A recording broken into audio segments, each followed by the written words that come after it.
Hi everyone, welcome to sweet Priya vlogs. तो friends, जैसा कि आप लोग देख चुके होंगे, आज हम लोग किस टॉपिक पे बात करने वाले हैं। आज हम लोग बात करने वाले हैं, अगर आप एसएससी की प्रिपरेशन कर रहे हैं, एसएससी के एग्ज़ाम की तैयारी कर रहे हैं, तो आपको मैथ्स के लिए कौन सी बुक आपके लिए बेस्ट रहेगी।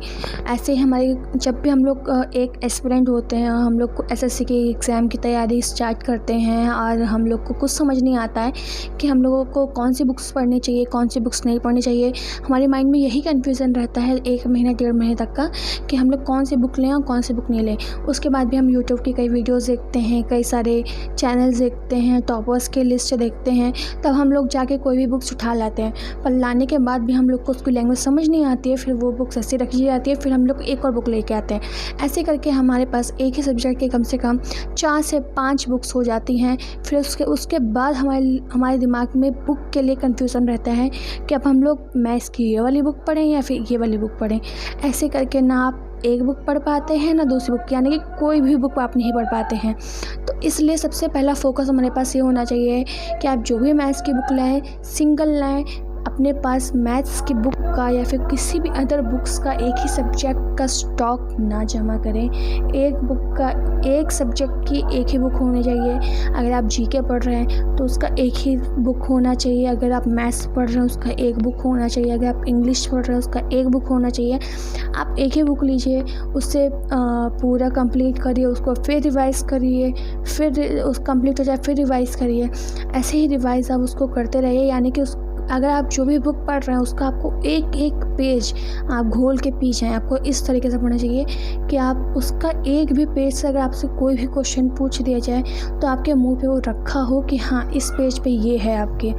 तो ये आपका सबसे बेस्ट तरीका है आपके कोई भी एग्ज़ाम की प्रिपरेशन करने का, कि आपको अपनी बुक्स के स्टॉक नहीं जमा करना है। आपको कोई लाइब्रेरी नहीं बनानी है अपने पास कि आप उसको लाइब्रेरी बना लें अपने घर पे और फिर आप उसी लाइब्रेरी में उलझ के रह जाएं। नहीं, आप अपने पास लिमिटेड बुक्स रखिए। लिमिटेड बुक्स रखने में फ़ायदा यही होता है कि आप उसको जल्दी ही लर्न कर पाएंगे, रिवाइज़ कर पाएंगे। तो आप सबसे पहले तो ये काम करेगा कि अगर आपके पास बुक्स बहुत सारी हों तो आप उसमें से जो आपके लिए बेस्ट हो, जो आपको लगता हो आप इसको कर सकते हैं और आपके एग्ज़ाम के लिए भी अच्छी हो सकती है, सबसे पहले आप उस बुक को अलग कर लें, बाकी बुक साइड कर दें। उसी बुक को जो आपको अच्छी लग रही है उस बुक को लर्न करिए, रिवाइज़ करिए और फिर आपकी कंप्लीट हो जाए फिर रिवाइज़ करिए।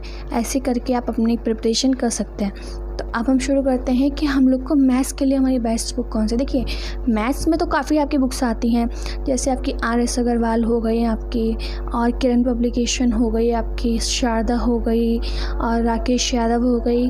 RS अग्रवाल और आपकी इसकी किरण पब्लिकेशन, RS अग्रवाल और आपकी राकेश यादव सर की बुक बहुत चल रही है। मतलब जितने भी एस्पिरेंट्स हैं वो इन तीनों बुक्स में से एक ना एक बुक ज़रूर लेते हैं, उनके पास होती है।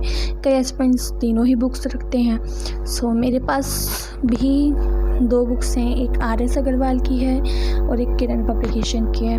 बट मेरा प्रिपरेशन मैंने भी आप ही लोग की तरह कर लिया था। सबसे पहले मैं RS अग्रवाल ले आई थी। मुझे पता चला कि RS अग्रवाल बहुत अच्छी है, बट उसके बाद मुझे रियलाइज़ हुआ कि नहीं, मुझे किरण पब्लिकेशन लेनी चाहिए, वो मेरे लिए ज़्यादा अच्छी रहेगी। फिर मैं किरण पब्लिकेशन लाई, मैं उसी का रिपीट करती रही। मुझे अप्रॉक्स 1 ईयर हो गया है और मैंने उसको उसी से मैं रिवीजन करती हूँ, उसी के मैं क्वेश्चंस लगाती हूँ। ये रही आपकी एसएससी की किरण पब्लिकेशन की RS अग्रवाल की बुक है ये। किरण पब्लिकेशन की एसएससी की बुक है ये, और ये बुक आपकी बेस्ट है। इसमें आपके अप्रॉक्स 11,000 क्वेश्चन दे रखे हैं प्रीवियस ईयर 1999 से लेके 1999 से लेके अभी तक। इसमें जितने भी क्वेश्चंस आए हैं एसएससी में मैथ्स से रिलेटेड, वो सारे क्वेश्चंस आपको इसमें मिल जाएंगे। सब क्वेश्चंस को आप रिवाइज़ करिए, क्योंकि एग्ज़ाम्स में मेन जो फोकस होता है हमारा, मतलब एक एक्सपीरियंस का, वो होता है कि आप प्रीवियस ईयर क्वेश्चंस कैसे लगाएं। आपको प्रीवियस ईयर क्वेश्चंस लगाने हैं और वो आपको सब इसमें मिल जाएंगे। इसमें आपको सारे प्रीवियस ईयर क्वेश्चंस मिल जाएंगे, हर लेवल के मिल जाएंगे, चाहे वो MTS हो, चाहे CHSL हो, CGL हो, CPO हो।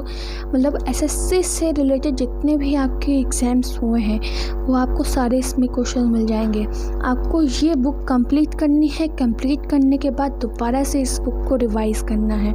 इस बुक को आपको नहीं छोड़नी है। इस बुक को आप जितनी बार हो सके उतनी बार रिवाइज़ करिए। अगर आप ये रिवाइज़ कर चुके हैं फिर आप दीजिए मॉक टेस्ट। मॉक टेस्ट देना आपके लिए बहुत ही ज़्यादा इंपॉर्टेंट है।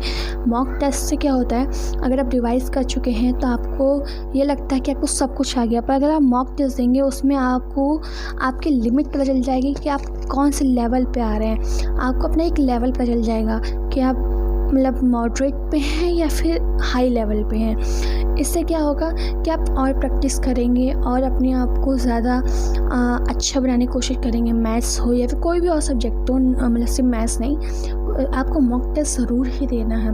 मॉक टेस्ट आपको अप्रॉक्स दिन में 2 देने हैं। 2 मॉक टेस्ट तो आपको देने ही देने हैं और फिर उसको अच्छे से एनालाइज भी करना है।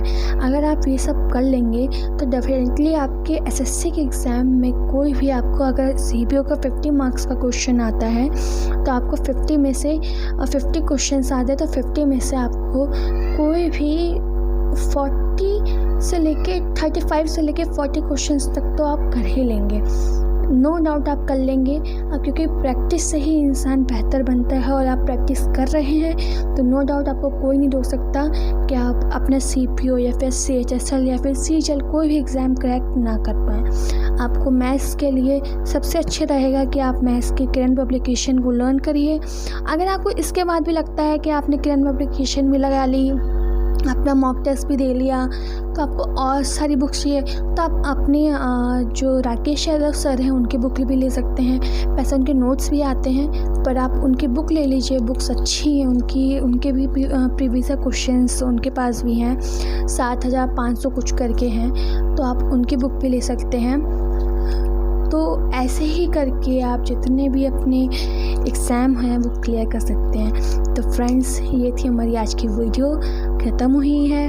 अगर आपको और भी ऐसी वीडियोस देखनी हो तो हमें कमेंट में ज़रूर बताइएगा। आपको अगर जीके, इंग्लिश या किसी और भी सब्जेक्ट की चाहिए तो हमें ज़रूर बताइएगा, जिससे कि हम आपके लिए एक न्यू वीडियो और डालेंगे।